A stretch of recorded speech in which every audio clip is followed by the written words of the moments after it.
예수의 마음에서 한 마음으로라는 그런 제목으로 나누고자 하는데 매우 좀 식상한 표현 같죠. 그리스도의 마음, 또 한 마음. 여러분이 이 마음이 어떠한 마음인지 바로 인식하세요. 만일 바로 인식하신다면 정말 삶의 일을 품고 경험하고 계시는지 또 나름대로 좀 생각해 보셔야 될 것 같아요. 제가 신앙생활을 해온 많은 기간을 통해서 보면 기독교 내에서 이를 정말 삶에 품고 경험해가는 것이 거의 없는 것을 봅니다. 솔직하게. 그래서 좀 오늘 이 말씀을 우리가 생각하면서 좀 깊게 나름대로 좀 여러분들도 생각하는 그런 시간이 됐으면 합니다. 오늘 함께 나눈 그 본문 말씀이 사실 바울이 기록한 말씀 중에 가장 귀한 말씀, 중요한 말씀을 뽑으라 하면은 저는 이 본문이 그 중요한 말씀을 담고 있다고 믿어요. 왜냐하면 무엇보다도 예수님에 대해서 너무 놀랍고 귀한 가르침을 주시는 말씀입니다. 예수님께서 어떠한 분이신지를 너무나 클리어하게 확실하게 말씀해 주고 있어요. 사실 이렇게 확실하게 클리어하게 아주 명확하게 주시는 말씀을 성경에서 찾기가 참 어렵습니다. 너무 감격스러운 말씀입니다. 말씀을 그래서 함께 보시면 제가 왜 이런 말을 하시는지 좀 이해가 되실 거예요. 정말 예수님에 대해서 너무나 귀한 말씀을 주고 계세요. 그리고 또한 중요한 것이 여러분이나 제가 신앙인으로서 크리스찬으로서 어떠한 삶에 초점을 두고 살아가야 하는지 바로 인식하시는 것이 참 중요하지 않습니까? 그래서 이를 동안 이 본문 말씀은 아주 강력하게 말씀해 주고 있는 본문입니다. 그래서 이게 어떻게 연결이 되냐면요. 우리가 예수님이 누구인지를 바로 인식하고 그를 우리가 마음에 품으면서 이제 크리스찬으로서 어떠한 삶에 중요시 여기며 살아가야 하는지 이를 말씀해 주고 있는 그런 귀한 말씀입니다. 이를 짧은 구절에 다 담고 있어요. 그러니 좀 진지하게 좀 말씀을 좀 대했으면 합니다. 그러면 먼저 예수님은 어떠한 분인지 이를 위해서 6절에서 8절까지만 보겠습니다. 사실 11절까지 다 봤으면 좋겠는데 11절까지 다 보지 못하는 것이 좀 안타까워요. 우리 전사님께서 그 다음 구절을 또 나눠주시면 좋을 것 같은데 일단 6절에서 8절 말씀을 나누고요. 그 다음에 앞부분의 구절은 좀 적용을 생각하면서 나누고자 합니다. 먼저 여러분들 6절 말씀을 보시면은 바울 사도는 이렇게 기록을 하죠. 그는 예수님은 근본 하나님의 본체이시나. 그런데 이 땅에서 인간으로 오신 예수님께서 하나님의 본체이셨다는 겁니다. 이 말씀을 들으셨을 때 여러분은 아무 느낌이 없으세요? 정말 놀랍지 않으십니까? 사실 예수님이 하나님과 동등되신 분이심을 이렇게 명확하게 직설적으로 전하는 구절은 거의 드문데 그 중에 하나죠. 그래서 놀라운 겁니다. 사실 우린 예수님께서 하나님의 아들로 오셨음을 믿고 있어요. 그렇게 해서 모두 믿고 계실 거라고 믿습니다. 그런데 그런 예수님께서는 지금 창조부터 하나님과 함께 하셨으며 또 하나님이셨다는 것을 증거하고 있는 거죠. 그럼 여러분은 여기서 좀 우리 사실 여기서 좀 질문을 안 할 수가 없어요. 사실 이제 질문이 없다는 것은 좀 맹목적인 그런 신앙인밖에 될 수가 없다고 봅니다. 당연히 우리가 질문할 것이 있으면 질문을 해야 의미를 알아갈 수 있는 거고요. 때론 보면 이렇게 말씀을 들으면서 무조건 그냥 아멘 아멘 하는 경우가 많이 있는데 물론 감동이 되니까 아멘 하겠지만 우리가 좀 말씀을 들으면서 때로는 질문할 거 있으면 질문해야 됩니다. 그럼 질문이 있다면은 어떻게 인간의 몸을 가진 예수님께서 하나님일 수 있냐는 거죠. 사실 예수님을 하나님의 본체로 여긴다는 것은요. 예수님 당시만 보아도 있을 수 없는 말씀입니다. 아무도 감히 상상할 수 없는 그런 말씀이에요. 아니 지금도 사실 너무나 많은 이들에게 이게 믿겨지지 않는 그런 말씀이죠. 예수님께서 하나님 그 자체 본체시다. 근데 결론은 사실 우리가 이제 믿으셔야 되고 또 믿어질 수 있다는 거죠. 사실 이단도 보면 여기서 나옵니다. 예수 그리스도를 하나님으로 믿느냐 안 믿느냐 여기서 이단이 나오기도 해요. 그래서 여러분이 교회에 오시고 신앙생활을 하고 계신다면 믿으셔야 됩니다. 왜냐면요, 무엇보다도 구원을 위해서도 그렇고, 만일 믿지 못하시면은, 여러분이 하나님께서 예수님을 믿지 못하시면요, 여러분은 사기꾼이나 정신병자의 가르침을 듣고 있는 거예요. 사실 제가 이 논리를 자주 설명을 드리는데요, 오늘 본문 말씀이 또한 이런 도전을 우리에게 주시죠. 무슨 말이냐면요, 자, 함께 봅시다. 오늘 본문을 보시면 바울은 지금 예수님께서 하나님의 본체이시며 하나님과 동등되시다는 말씀을 하세요. 그럼 먼저 이런 정말 놀라운 주장의 발상은 어디로부터라고 생각을 하시는지, 무슨 근거가 있어야 되지 않습니까? 바울이 이런 얘기를 했을 때는 만약에 그런 근거 없이 이렇게 놀라운 말씀을 하기가 참 쉽지가 않습니다. 예를 들어서 제가 제 아내는 천사입니다 하면 믿으시겠냐는 거죠. 천사 같은 사람이 아니라 진짜 천사라고 하면은 믿으시겠냐는 거예요. 무슨 근거가 없으면요, 아무도 못 믿죠. 천사 같은 사람이라 하면은 뭐 믿으실 거예요, 그렇죠? 근데 천사다, 누가 믿겠어요? 예수님께서 지금 하나님의 본체시라는 이 말씀의 발상, 그럼 먼저 좀 생각해 봅시다. 이 말씀의 발상은요, 예수님입니다. 인간 누구에게도 아무 근거 없이 이를 주장할 수 있는 그런 일은 없어요. 그래서 성경을 자세히 보시면 예수님께서 스스로가 하나님과 동등되신다는 것을 이렇게 말씀하신 적이 여러 번 있습니다. 사실. 다만 대표적인 것 우리가 두 구절만 보면요, 제가 그냥 간단하게 설명할게요. 요한복음 10장 30절에 보면은 나와 아버지는 하나이다 이렇게 말씀하시죠. 그리고 요한복음 8장의 말씀을 보시면 이 8장을 좀 같이 봅시다. 요한복음 8장 58절에 있는 말씀인데, 요한복음 8장 58절에 있는 말씀 보시면요, 이게 이제 예수님께서 그 당시 종교 지도자들과의 대화 속에서 하신 말씀입니다. 근데 이제 이런 말씀을 해주세요. 8장 58절에 보면은 진실로 진실로 너에게 이르노니 아브라함이 나기 전에부터 내가 있느니라 그러는 거예요.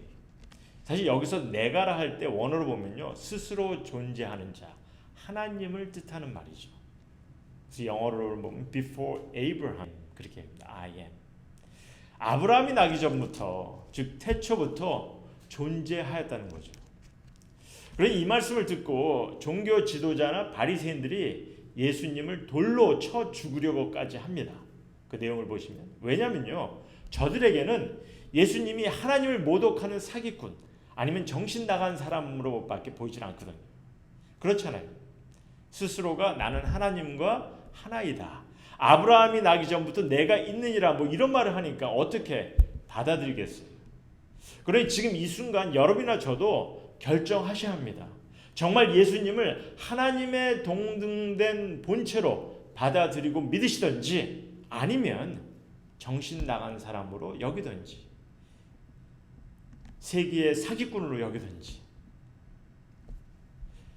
사실 이 둘 중에 하나를 받아들이셔야 되는 것 같아요. 왜냐하면 이 두 가지 외에는 다른 옵션이 없어요. 하나님의 본체가 아닌 사람이 이런 말을 하는 것은요, 이게 그러니까 하나님의 본체가 아닌 사람이 스스로가 하나님과 동등되다 이런 말을 하는 것은 성한 사람은 할 수가 없죠.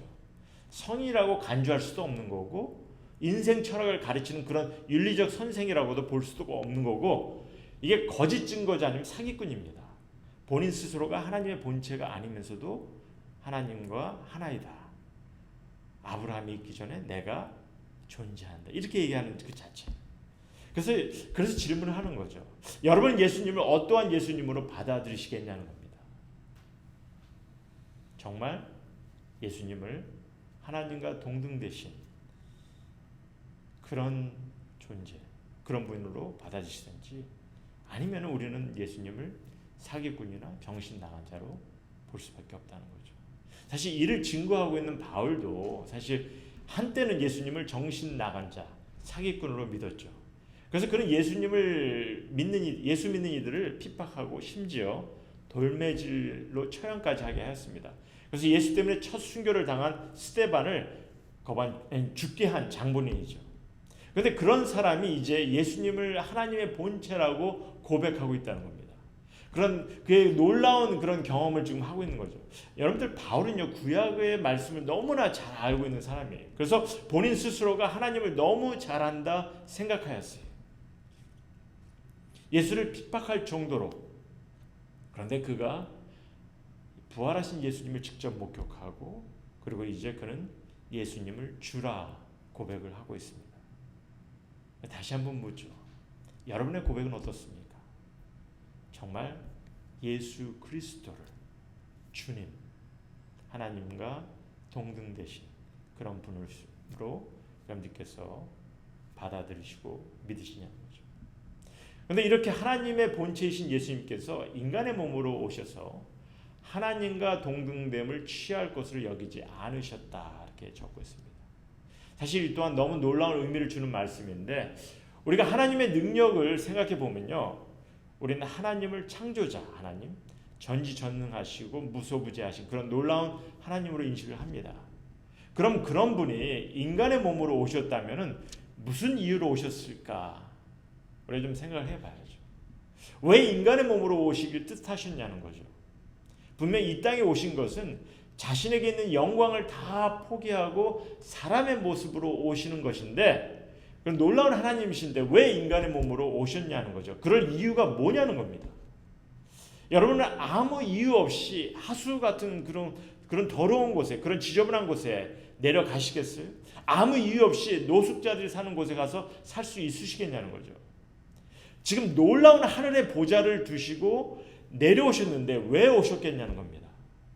분명 인간을 위해서 귀한 뜻을 나타내시기 위해 오셨을 것이고 바울은 이를 이렇게 설명하십니다.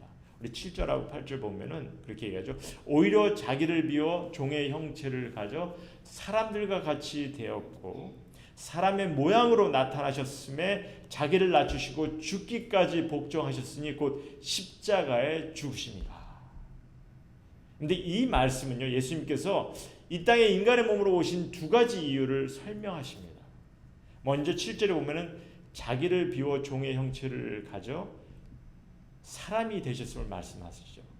아주 평범한 인간으로 오셨음을 강조하는 말씀입니다. 어떤 특별한 능력과 여건을 가지고 오신 것이 아니라 어떤 특권을 갖고 태어나신 것이 아니라 아주 평범한 인간의 모습으로 오셨다는 거예요. 심지어 종 같은 정말 낮은 자의 모습으로 오셨다는 거예요. 그리고 그 이유는요, 모든 사람의 죄를 대신하기 위해서죠. 어떤 특정한 사람의 죄만 대신하신 것이 아니라 우리 주님 모든 이의 죄를 대신하기 위해 오셨다는 겁니다. 그래서 이를 좀 인식하시기 부탁드립니다. 인간의 몸으로 오신 주님 어느 특정한 인물을 위해서 오신 분이 아니지. 정말 하찮은 이도 그가 그들의 죄를 대신하기를 원하셨고 무엇보다도 그래서 여러분이나 저의 죄를 대신하기 위해 오셨습니다. 하늘의 보좌의 영광을 뒤로 하시고 나 같은 죄인을 위해서. 그래서 주님은요 인간의 몸으로 오신 것이죠. 또 하나 인간의 몸으로 오신 이유가 8절에 보면은 자기를 낮추시고 죽기까지 복종하셨으니 곧 십자가에 죽으심이라. 예수님께서 이 땅에 육의 몸으로 오신 궁극적인 이유는요 십자가의 형벌을 감당하기 위해서입니다.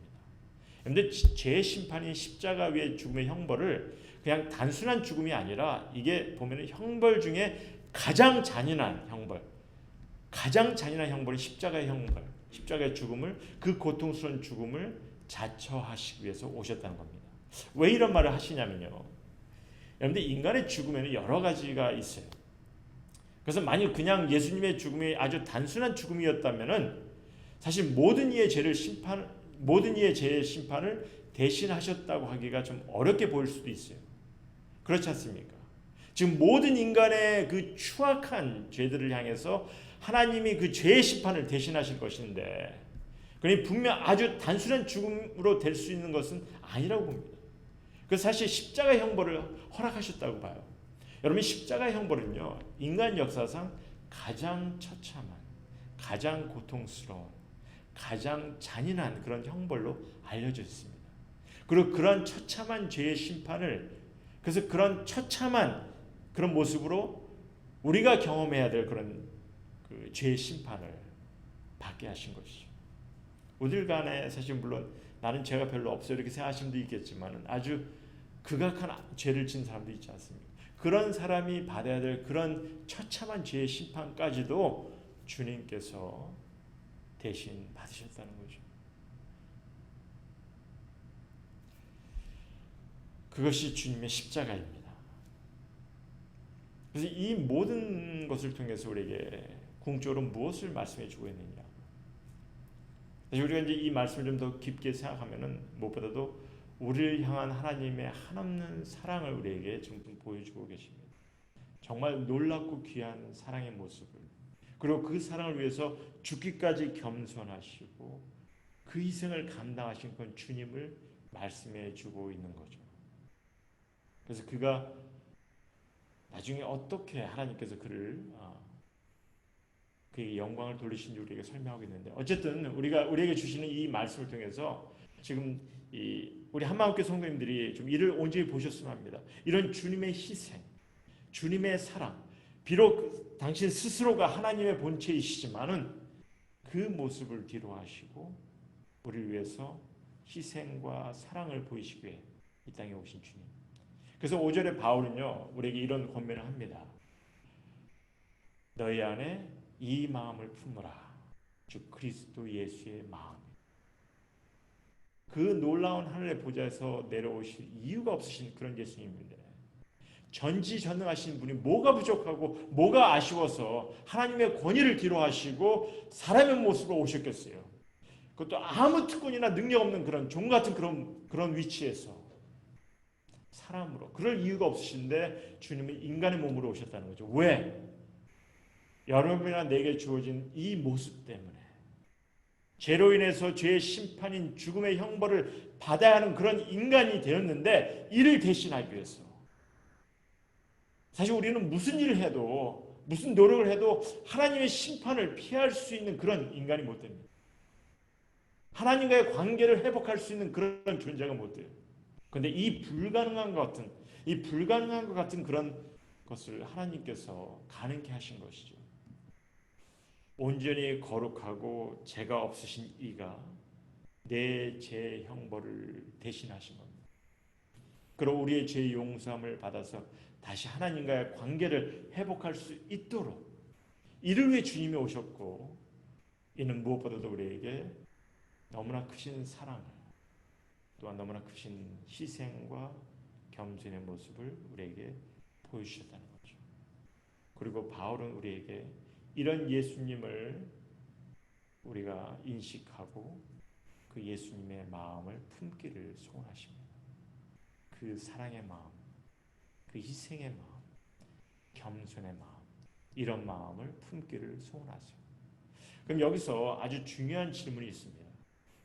오늘 성경은 우리에게 예수님의 마음을 품기를 소원하시는데, 그래서 사랑의 마음, 희생의 마음, 겸손의 마음, 이런 마음을 품으라 도전하십니다.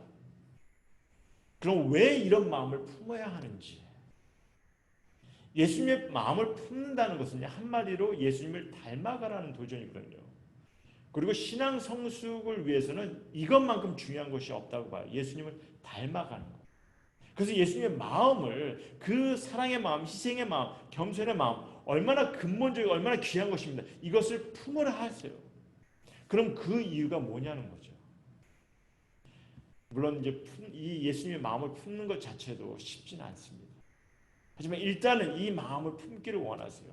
근데 이 마음을 품기 위해서는 우리가 먼저 인식해야 되는 것은 예수님께서 무엇을 하셨는지, 어떤 분이신지 우리가 바로 알아야 되는 거죠.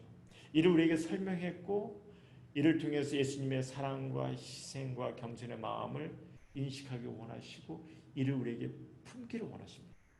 그러면 이걸 우리가 품었을 때 이 품는 자체가 왜 우리에게 품기를 소원하냐는 거죠. 이론적으로 본다면 분명 그 이유는요, 제가 처음에도 좀 언급을 했지만 우린 신앙인으로서 우리가 살아가면서 정말 삶에서 실질적으로 적용해야 되는 것이 있습니다. 우리가 초점을 둬야 되는 것이 있어요. 정말 기독교인이라면은 삶에서 제대로 해야 하는 것이 있어요. 그래서 이를 제대로 행하기 위해서 신앙의 성숙을 필요로 하는 거죠. 그래서 성숙을 필요하기 위해서는 뭡니까? 주님의 마음을 품어야 하는 거죠. 이해가 되시겠습니까? 좀 이렇게 설명하죠. 여러분이나 제가 신앙인으로서 정말 어떻게 살아야 하는지, 삶에서 무엇을 추구하며 어떻게 살아야 하는지 이를 바로 인식하는 것이 너무 중요해요. 사실 교회에 나와서 우리가 말씀을 듣는 이유 중에 하나가 그거 아닙니까? 내가 과연 이 땅에 살아가면서 정말 무엇을 위해서 어떻게 살아야 되는지 그것을 배우기 위해서 우리가 말씀을 봅니다. 근데 이를 위해서 근본적으로 우리가 마음에 품어야 할 것이 있다는 거죠. 성숙해질 필요가 있다는 거죠. 그래서 우리는 이 무엇보다도 이 성숙해지기 위해서 먼저 품어야 될 그 마음이 무엇이라 얘기하냐면 예수님의 마음을 품는 자가 되어야 된다는 것을 성경은 가르치고 있어요. 그리고 이렇게 예수님의 마음을 품기 위해서 우리가 예수님이 근본 어떠한 분인지를 깨달으는 거죠. 그래서 이를 가르치고 있는 것이고, 그래서 다시 원점으로 돌아와서 우리가 예수님의 마음을 품을 수 있다면은 이제 여러분이나 제가 신앙인으로서 정말 이제 어떻게 살아가야 되는지, 삶에서 무엇을 추구하며 어떻게 삶을 살아가야 되는지 이를 이제 바로 인식하는 것이 중요한 겁니다. 이것을 오늘 1절에서 4절까지 또 말씀해 주고 있다는 거죠. 그래서 이를 좀 함께 봤으면 합니다. 이해가 되시겠습니까? 예수님을 알아서 예수님 마음을 품었을 때 이제 내가 신앙의 삶에서 어떻게 살아야 되는지, 무엇에 초점을 두고 살아야 되는지 이것을 또한 말씀해 주고 있는데 1절에서 4절을 보면서 함께 좀 생각해 봤으면 합니다. 질문 하나 하죠. 여러분 삶에서 가장 불행한 순간이 언제라고 생각하십니까? 언제가 가장 마음이 무겁고 힘든 것 같아요? 뭐 사업이 안 될 때, 가난할 때, 건강이 나빠질 때. 사실 가난하고 건강이 안 좋아도 기쁨의 삶을 놓치지 않는 이들이 많아요. 근데 여러분들이 이렇게 삶을 뒤돌아보시면은 뭐 저도 좀 그런 걸 생각해 봅니다만 가장 불행한 순간은요, 관계가 원만치 않을 때입니다. 관계에 금이 가고 의심이 생기고 어려워질 때, 그때 불행해합니다. 엄청 힘들어해요. 마음 아파하고 기쁨을 얻을 수가 없어요. 불안해합니다. 그것이 인간의 모습이에요. 그렇게 좋은 관계를 맺어가는 삶은 너무 귀한 거죠. 그러게 우리 이런 삶을 추구해 나가야 합니다. 그리고 이런 생각은요, 사실 이렇게 우리가 이러한 삶을 바로 추구해가는 것이 얼마나 귀하다는 것을, 이것을 우리가 좀 제가 좀 이렇게 나누고자 하는데 이것은 그냥 제 생각이, 그냥 제가 얘기하고자 하는 제 생각대로 얘기하는 것이 아니라 사실 무엇보다도 주님의 가르침이 이를 무척이나 강조하고 있다는 거죠. 주님이 이를 너무나 강조하고 있어요. 그리고 또한 우리가 성경을 통해서 보니까 바울이 이를 우리에게 또 가르치고 있죠. 성경 자체가 이를 너무나 강조하고 있습니다. 그럼 1절부터 다시 보죠. 1절 말씀 보시면은 일단 이 신앙인의 삶에 있어서 가장 근본적인 것을 가정문으로 제시를 합니다. 그래서 만일 그리스도 안에서 무슨 권면이나 사랑의 무슨 위로나 성령의 무슨 교제나 긍휼이나 자비가 있거든, 이렇게 얘기를 합니다. 그렇다면 이 근본적인 것을 어떻게 했습니까? 그러니까 이제 지금 우리에게 말하기를 그리스도 안에서 이렇게 무슨 우리 안에 권면이나 사랑의 무슨 위로나 성령의 무슨 교제나 긍휼, 이런 것을 우리가 어떻게 갖냐는 거죠. 이 근본적인 것을 정말 경험하고 있는지 어떻게 아냐는 거죠. 그리스도 안에서, 즉 이게 주님의 공동체 안에서를 얘기하는데 서로 사랑의 위로나 아름다운 교제나 긍휼이나 자비가 있는지 이걸 어떻게 이를 우리가 경험하고 어떻게 아냐는 거죠. 지금 가정문으로 얘기를 했으니까 일단. 그래서 바울이 이런 얘기를 하는 거죠. 예수님의 마음 품기를 도전하는 겁니다. 이러한 것들은, 이런 근본적인 것은 예수님의 마음을 품으려고 하면은 얻게 되는 것을 우리에게 얘기하고 있는 거죠. 그래서 예수님의 마음을 품을 때 신앙인으로서 우리가 어떻게 살아야 되는지를 우리에게 좀 더 초점을 둬야 되는 부분입니다. 그러니까 이제 예수님의 마음을 품게 되면은 사실 어떻게 보면은 우리 안에 권면이나 사랑의 무슨 위로나 성령의 무슨 교제나 긍휼이나 자비가 있는 것을 우리는 경험하게 된다는 거죠. 그럼 만약 이것이 우리 안에 있는다면은 이제 실제적으로 우리가 무엇을 해야 되는지 2절부터 우리에게 설명해 주고 있습니다. 2절의 말씀 보니까 하나가 되는 것을 가르치세요. 신앙의 삶 속에서 하나가 되는 것이 얼마나 중요한지를 우리에게 강조하면서 말씀해 주고 있습니다. 그런데 2절 말씀 보면요, 네 가지의 표현을 가지고 이를 강조합니다. 네 가지의 표현이 다 하나가 되는 것에 초점을 두고 있죠. 마음을 같이하여, 한 가지, 같은 사랑을 가지고, 뜻을 합하여, 한 마음을 품어. 이 네 가지 익스프레션이 다 하나가 되는 것을 엄청 강조하고 있는 거죠. 근데 이 부분을 설명하기 전에 제가 좀 질문 하나 할게요. 우리가 성경을 자세히 보면은, 특히 예수님의 가르침을 보면요, 이 하나가 되는 것을 무척 강조를 합니다. 그럼 이런 가르침은 우리가 언제 어디서 어떻게 경험을 하냐는 겁니다. 이렇게 중요하게 가르치는 것을 과연 어디서 어떻게 경험하냐는 거죠. 이런 것을 경험하지 않으면은 가르침이 아무 소용이 없잖아요. 아니, 주님의 가르침을 아예 무시하는 거죠. 그러니 우리가 경험을 해야 되는데 과연 어디서 어떻게 경험하냐는 겁니다. 여러분들, 하나가 된다는 거, 한 마음을 갖는다는 거, 마음을 같이 하고 뜻을 같이 한다는 거, 이게 혼자서는 불가능한 거죠. 학교에서, 직장에서, 친구들 간에 과연 그런 의미에서 주시는 가르침인 것 같습니까? 아닙니다. 다른 것이 없어요. 하나가 된다는 것은, 한 마음을 품는다는 것은요, 주님께서 허락하신 귀한 공동체, 가정과 교회죠.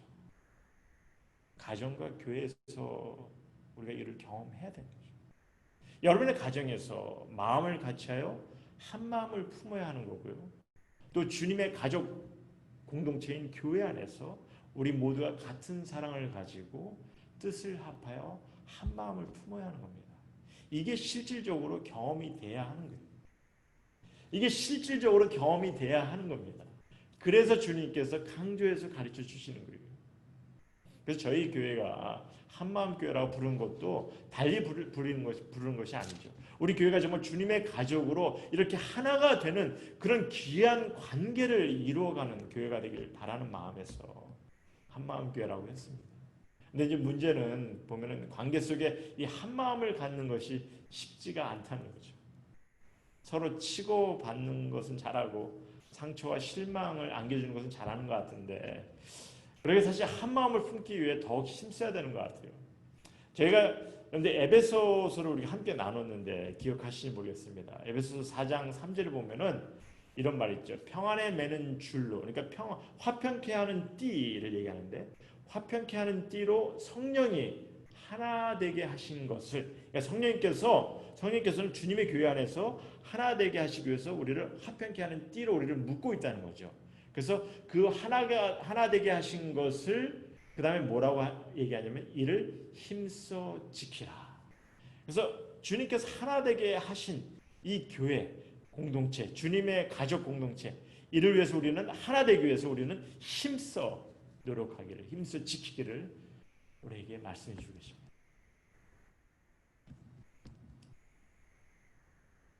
제가 아까 처음에도 말씀드렸지만 이게 너무나 귀하고 중요하다고 보는데, 기독교 신앙 안에서 얼마나 많이 이러한 것이 이루어지고 있는지 참 의문입니다.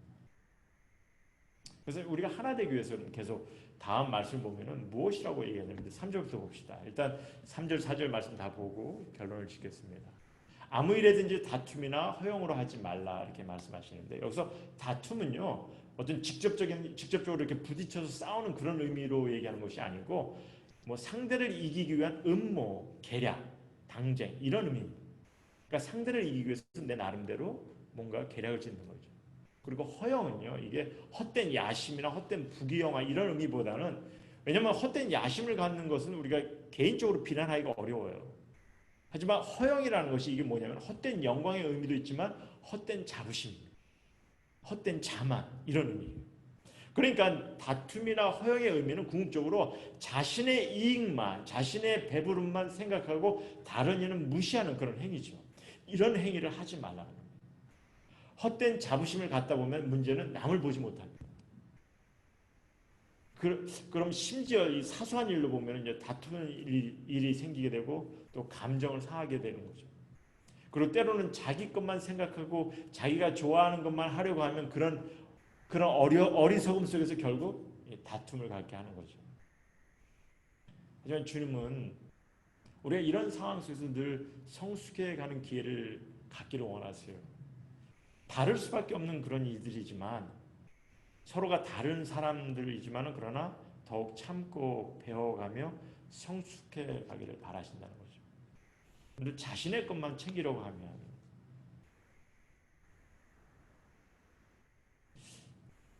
우리가 사실 하나가 되기가 참 쉽지가 않죠. 그래서 우리가 이런 이기심과 욕심에서 벗어나는 연습을 좀 해야 됩니다. 좀 더 남을 배려할 수 있는 그런 신앙인이 돼야 된다고 봐요. 비교하지 마시고 좀 이기적인 생각하지 마시고 좀 관계를 다져 가셔야 돼요. 그래서 사실 기분 나쁘다, 건방지다 이 두 말만 안 써도 정말 잘못된 자부심을 많이 없애게 될 것입니다. 그러니까 말 조심도 하셔야 되고 우리가 사실 이것이 너무나 우리에게 귀한 그런 가르침입니다. 그래서 아무 일에든지 다툼이나 허용을 하지 말고 계속해서 보시면 오직 겸손한 마음으로 각각 자기보다 남을 낮게 여기고 여기서 남을 낮게 여기라는 말이 무슨 말이냐면요. 이게 무조건 남을 월등하게 여기라는 그런 의미는 아니에요. 그렇잖아요. 우리가 운동 시합을 하면은 운동 시합을 하다 보면 분명 지는 이가 있어요. 근데 뭐 더 잘한다고 뭐 무조건 그럴 수가 없잖아요. 나한테 졌는데 뭐 사실 그렇게 얘기하는 건 좀 무슨 얘기죠. 이게 우리가 잘못된 관념을 갖고 있기 때문에 사실 어떻게 보면은 이 남을 낮게 여기는 것에 대해서 좀 잘못하는 것 같습니다. 이 나이가 있어 보이고 좀 월등해 보여야 우리가 존경할 수 있지 않나 이렇게 생각합니다. 그렇게 배웠고 또 그렇게 가르치잖아요. 그러다 보니까 이게 갑과 을의 관계를 더욱 빌드업하는 그런 모습이 되는데, 근데 우리가 사실 이 잘못된 생각을 좀 바로 고쳐 나가야 됩니다. 여기서 서로를 나보다 낮게 여기라는 말은요 무엇이냐면 누구든지 그 사람의 존중할 가치, 그 사람의 존중할 가치를 생각하라는 거죠. 존중하라는 거예요.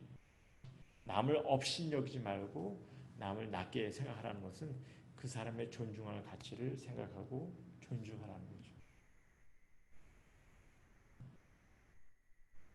그래서 우리가 서로를 의식하고 서로를 존중하고 서로를 세워나가는 그런 신앙인의 모습이 되어야 된다고 합니다. 이런 마음가짐을 갖는다면 하나가 되는 것은 자연적으로 이루어지는 거죠. 남편이 아내를 존중하고 아내가 남편의 생각을 존중하고 제가 여러분을 존중하고 여러분이 저를 존중하고 서로가 무시하고 업신여기는 것이 아니라 존중해 간다면 정말 아름다운 관계를 이루어가는 것입니다. 저도 우리 전사님을 참 존중합니다. 전사님도 저를 존중하랍니다. 이런 관계를 우리가 이뤄나갈 때 정말 하나가 되는 그런 주님의 가족 공동체를 이뤄가는 거죠. 로마서 12장 10절에 보면 형제를 사랑하여 서로 우애하고 존경하기를 서로 먼저 하라 이렇게 얘기하죠. 주님의 교회 안에서는 우리 주님의 교회 안에서의 초점은요 내 스스로가 아닙니다. 근데 이게 참 너무 안타까워요. 우리가 신앙생활할 때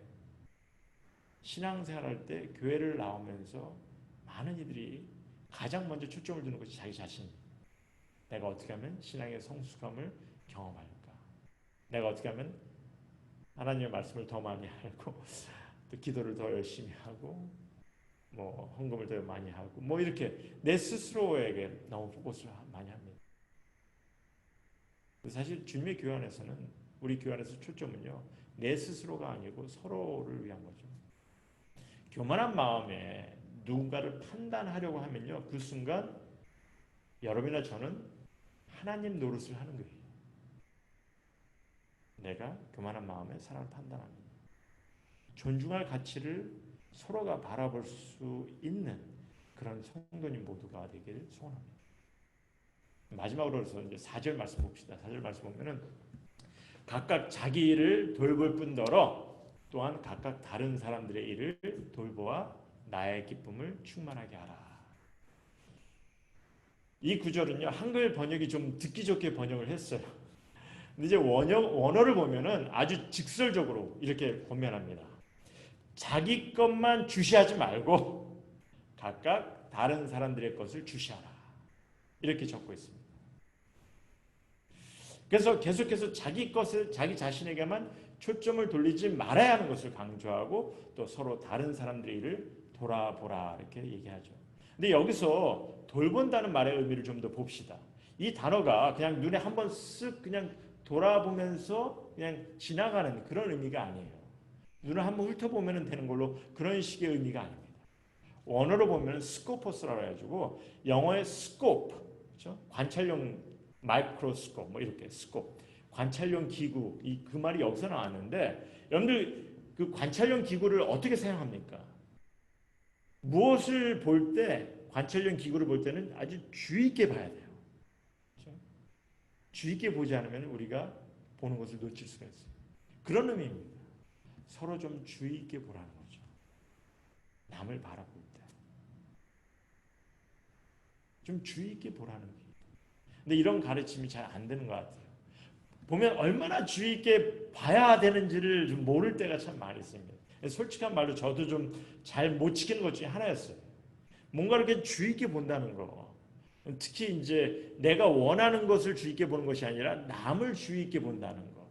남의 생각, 남이 그 중요시 여기는 거 이런 것들을 주의 있게 본다는 거. 이것이 얼마나 중요한데 그것을 놓칠 때가 참 많았다는 거죠. 정말 중요한 가르침입니다. 왜냐하면 가정에 많은 문제가 특별히 부부관계에서 많은 문제가 생기는 이유 중에 하나가 또 서로 이 주의 있게 보지 못하기 때문에 문제가 많이 일어나는 거죠. 그러니까 주님의 가족 공동체 안에서도 그렇고 지금 귀한 관계를 세워야 하는데 하나가 되어야 되는데 좀 서로를 좀 주의 있게 볼 수 있는 그런 모두가 되었으면 합니다. 이게 말입니다. 내가 관계를 세우는 사람의 필요가 무엇인지를 잘 모르고 있다면요. 내 아내, 내 자식의 필요가 무엇인지를 잘 모르고 있다면 성도 간의 필요가 무엇인지를 잘 모르고 있다면 그런 상황에서는 우리가 어떻게 서로 하나가 되겠냐는 거죠. 서로 주의 있게 서로를 주시해야 합니다. 관심을 가지고. 그래서 관심이라는 말이 나오고 이 관심 자체가 그 관심이 나올 때 정말 우리는 그 어떻게 보면 좀 이 추상적인 사랑, 그 사랑이 실질적으로 우리 삶 속에 나오는 거죠. 그리고 실질적으로 도움을 줄 수가 있고 우리는 서로가 하나가 될 수 있는 그런 모습을 가질 수가 있는 거죠. 스스로의 욕심에만 초점을 두지 마시고 자부심을 갖는 것 좀 다시 한번 점검해 보실 필요가 있습니다. 남을 존중해야 되는 거, 남을 좀 나보다 낮게 여겨야 되는 그 모습, 또 상대방의 관심을, 상대방의 필요를 좀 돌보아 줄 수 있는 그런 모습, 우리에게 너무나 필요한 그런 모습들이죠.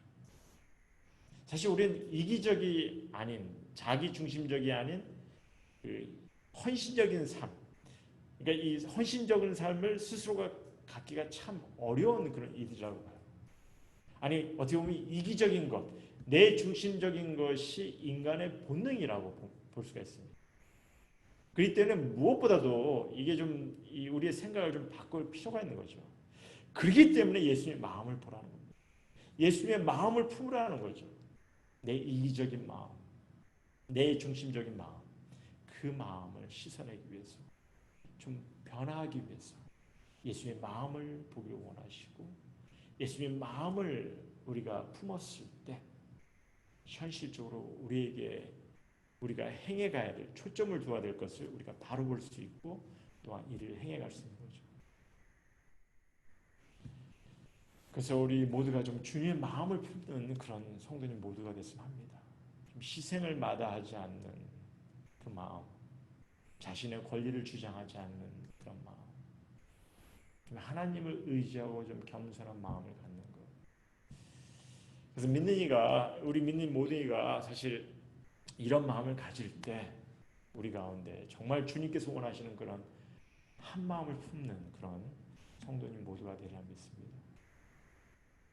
내 안에 그리스도가 이 내가 그리스도의 마음을 품는다는 것은 내 안에 그리스도가 있는 거죠. 그리고 여러분이 그리스도의 마음을 품으면은 또 그리스도가 여러분 마음에 있는 거고. 그러니까 이제 내 안에 그리스도가 있고 또 우리 와이프 안에 그리스도가 있고 우리 전사님 안에 그리스도가 있고 이렇게 서로 이렇게 그리스도를 품고 있으면은 그리스도께서 다투겠어요? 경쟁하겠어요? 자존심 싸움을 하겠냐는 거죠. 우리가 서로 그리스도의 마음을 품으려고 하고 품고 있으면은 저절로 하나가 되는 그런 모습을 가질 수 있다고 봅니다. 아까도 잠깐 얘기했지만 우리 신앙 삶에서 성숙해지는 거, 내 스스로가 성숙해지는 거 중요하죠. 중요합니다. 하지만 그 성숙해지는 그 모습에 있어서 내가 좀 이렇게 남보다 좀 뛰어나고 뭔가 더 태우고 뭔가 더 열심을 갖고 뭔가 좀 잘하고 이런 것에 초점을 너무 둘 때가 많은데 어떤 종교 행위에 너무나 초점을 둘 때가 너무나 많은데 우리 성경은 주님께서의 가르침은 거기에 초점이 아니라는 걸 기억하시기 바랍니다. 예수 그리스도께 우리의 시선을 돌려 그의 마음을 인식하고 그를 우리 마음에 품고 우리가 정말 포커스해야 되는 것은 삶에 있어서 하나가 되는 것. 주님의 가족 공동체가 하나가 될 수 있는 한 마음이 되어 주님의 가르침을 이 땅에서 이루어가는 것. 하나님의 나라를 이루어가는 것. 이것이 주님께서 가르치시는 귀한 가르침. 여러분들께서 인식하시고 이를 좀 늘 마음속에 품으시고 같이 주님의 가족 공동체에서 이제 좀 하나가 되는 것에 더 같이 함께 마음을 모으는 그런 우리 성도님 모두가 되기를 소원합니다.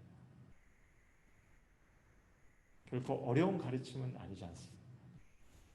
실질적으로 이것을 행해가기가 좀 어려울 수도 있겠지만 주님께서 간곡히 우리에게 가르쳐 주시는 말씀.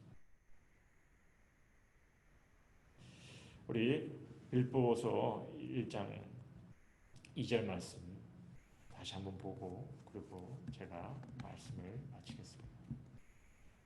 마음을 같이하여 같은 사랑을 가지고 뜻을 합하여 한 마음을 품으라 하십니다.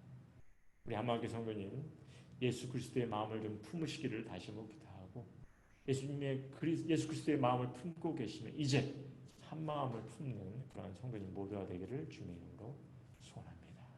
같이 기도하시겠습니다.